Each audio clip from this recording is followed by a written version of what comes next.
Hi there, this is tuxacher.com again. Welcome on my video channel. And today we want to talk a little bit about time-lapse capturing. Like you see in this little example here, these separate shots were done with the interval of 5 or 10 seconds. I don't know it very exactly.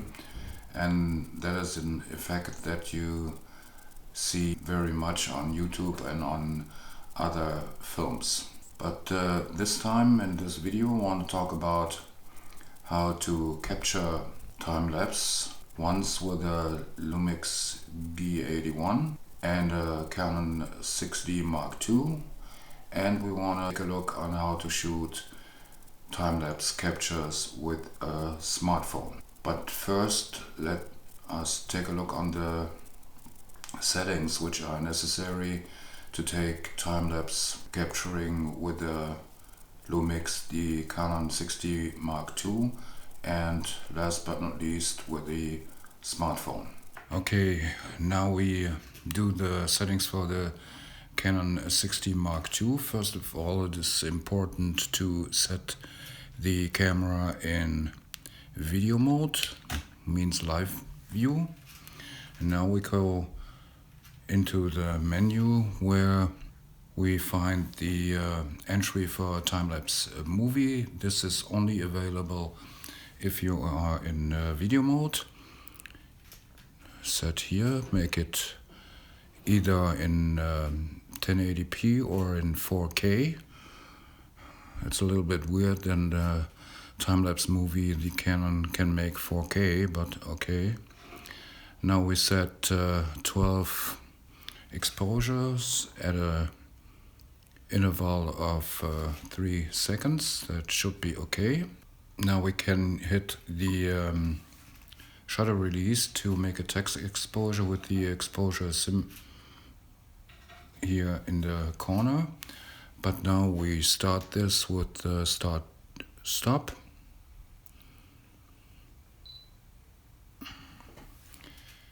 And now he takes the images at a given interval, in this case 3 seconds. Got now 6 frames left. Okay, that was the last one. He automatically disables this function after a time-lapse is done. That's pretty good. And now we could show the movie here in the camera or download it from the memory card into your computer. Okay, we go into the settings for a time-lapse on the Lumix. Here in the first symbol, and here on the page 3 you find time-lapse and animation. This you activate. Set your mode. You have to choose either between time-lapse and stop motion animation, but we will do a time-lapse shot. You can even choose if the camera will not start right away, then with a little delay. Here you got your interval and the images to capture. We just leave this alone. And now you could start the 10 interval image, but first you have to set this knob here on the last setting, otherwise it won't work. And now we start the time-lapse. Okay, that was the last frame now. Time-lapse shot completed. And now he gives us a hint if you want to create the video now. Oh, I forgot, you can choose either 1080p or of course 4K. You just set this to a K, and now you have the video on the memory card. Okay, now we are in the settings for Filmic Pro. To set up Filmic Pro for time-lapse, pretty easy. Go to settings and frame rate, and beside the regular standard you got here the time-lapse settings, where you can set intervals between 1 second and up to 1 minute. If you set this, you might notice that the time code changes here, and you have here a little TL as an indicator for recording time-lapse.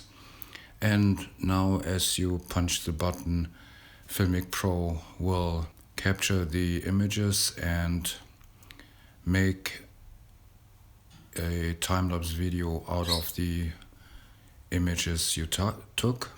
And besides, I use my UI phone for this, but on an iPhone 6s, Filmic Pro is also capable of doing the time-lapse in 4K. Okay, now we've seen in the different videos how to set up your camera. In this case, Lumix and a Canon 60 Mark II and an iPhone with the Filmic Pro to set them up for time-lapse video. If you don't have built-in interval timers, there is things like that, which is an external interval timer. If you don't have a camera with built-in ones, that is a perfect method to generate time-lapse images.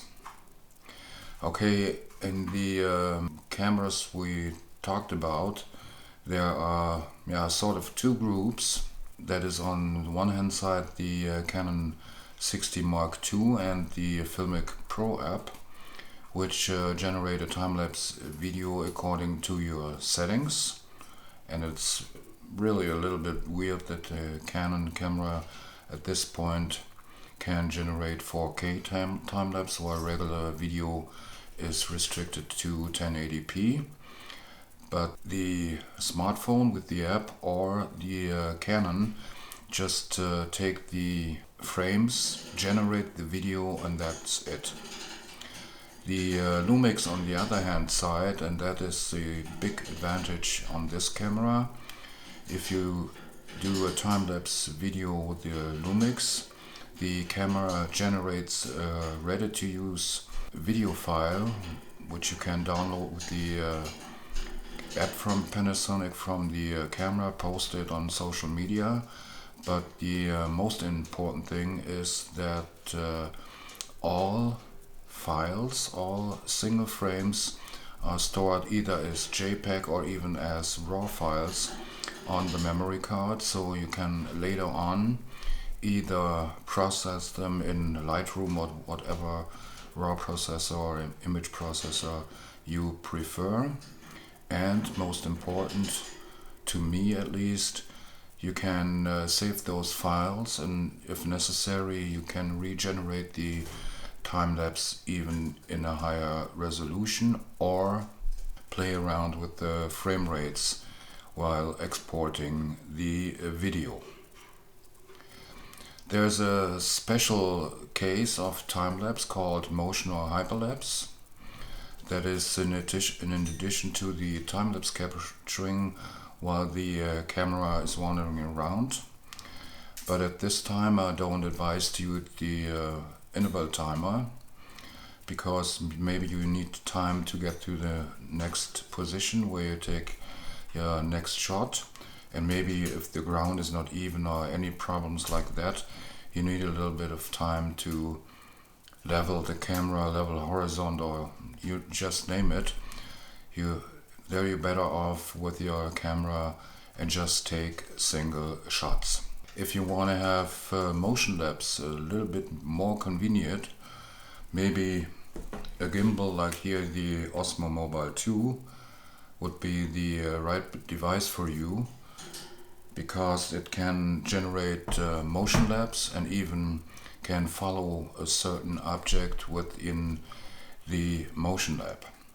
And in addition, on the iPhone 6, the DJI Go app can generate 4K time-lapse, while on Android smartphones you might have some trouble. On the Samsung S7 I owned, there were only time-lapse available in 1080p, and even worse on my Huawei time-lapse can only be done in 720p.